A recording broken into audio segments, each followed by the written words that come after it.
राजस्थान में उपचुनाव के नतीजे 2 मई को आएंगे, जब ये सामने आ जाएगा कि 3 विधानसभा सीटों पर हुए उपचुनाव में किस पार्टी ने बाजी मारी है।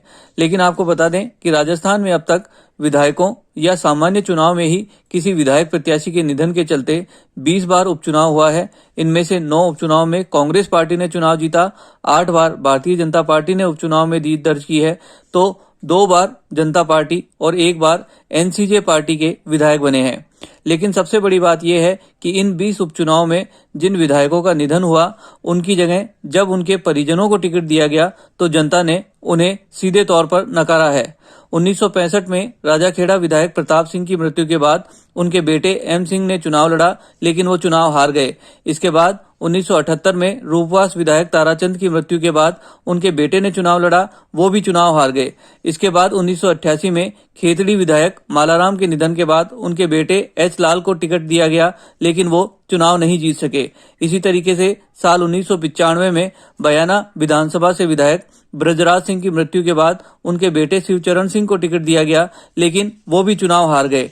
यहां तक कि साल 1995 में बांसवाड़ा विधानसभा के विधायक पूर्व मुख्यमंत्री हरदेव जोशी के निधन के बाद जब उनके बेटे दिनेश जोशी को पार्टी ने टिकट दिया तो वो भी चुनाव नहीं जीत सके। यही हाल साल 2000 में भी हुआ, जब लूणकरणसर से विधायक भीमसेन की मृत्यु के बाद उनके बेटे वीरेंद्र को टिकट दिया गया, लेकिन वो चुनाव हार गए।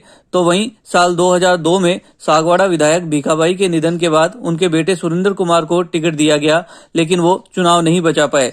साल 2005 में लूणी विधायक राम सिंह विश्नोई की मृत्यु के बाद उनके बेटे मलखान विश्नोई को टिकट दिया गया, लेकिन वो भी चुनाव हार गए। ऐसे में आज तक किसी विधायक के निधन पर उनके परिजनों को टिकट देने पर सहानुभूति का कोई लाभ किसी पार्टी को नहीं मिला है। अब सवाल ये खड़ा होता है कि राजस्थान में हो रहे 3 विधानसभा सीटों पर जो उपचुनाव है, इनमें दिवंगत विधायकों के परिजनों ने ही चुनाव लड़ा है। अब तीनों दिवंगत विधायकों के परिजन चुनाव जीतकर इतिहास बनाते हैं या फिर चुनाव हार कर इतिहास दोहराते हैं, इस पर सबकी नजर रहेगी। दरअसल राजस्थान में हुए 3 विधानसभा सीटों के उपचुनाव में राजसमंद विधानसभा सीट से भाजपा ने दिवंगत विधायक किरण महेश्वरी की बेटी दीप्ति महेश्वरी, सहाड़ा विधानसभा से कांग्रेस के दिवंगत विधायक कैलाश त्रिवेदी की पत्नी गायत्री त्रिवेदी को कांग्रेस ने, और सुजानगढ़ विधानसभा सीट से मास्टर भंवरलाल मेघवाल के बेटे मनोज मेघवाल को कांग्रेस ने टिकट दिया है, जो सीधे तौर पर सहानुभूति के आधार पर चुनाव जीतने की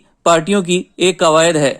तीनों उपचुनाव में कांग्रेस पार्टी के पक्ष में भारी मतदान हो रहा है। कांग्रेस पार्टी तीनों चुनाव जीतेगी, क्योंकि 2.25 साल में कांग्रेस की सरकार ने जिस प्रकार से कोरोना का मैनेजमेंट किया, जिस प्रकार का जनता की राहत देने के लिए जो बजट पेश किया है, वो ऐतिहासिक है। और लोग बाग ये समझ रहे हैं कि भारतीय जनता पार्टी, जिसको प्रतिपक्ष की भूमिका निभाने के लिए मत दिया था, वो आज प्रतिपक्ष की भूमिका नहीं निभा करके लोकतांत्रिक रूप से चुनी हुई सरकार को गिराने का प्रयास कर रही है। 25 में से 25 सांसद देने के बावजूद भी एक फूटी कौड़ी के अंदर से लेके नहीं आए। उल्टे जीएसटी का हमारा प्रदेश का जो हिस्सा है वो उन्होंने रोक रखा है। किसानों के साथ जो अत्याचार और अन्याय करके 3 काले कानून लाए गए हैं, इससे किसान परेशान है। और किसान ही नहीं, किसान के साथ जुड़े हुए तमाम जो लोग हैं वो सारे के सारे परेशान होने की वजह से आज मोदी सरकार जो झूठे वादे करके केंद्र में सत्ता में 2 बार आ गई है, सोना का शौर्य के पीछे छिप करके आई है, उनसे लोग नाखुश हैं। और 2.25 साल का जो कार्यकाल कांग्रेस शासन का रहा है वो ऐतिहासिक रहा है, अच्छा रहा है। अब सहानुभूति के आधार पर चुनाव जीतने की कवायद में पार्टियों को सफलता मिलती है या असफलता, ये 2 मई को ही साफ होगा। जयपुर से ईटीवी भारत के लिए अजीत शेखावत।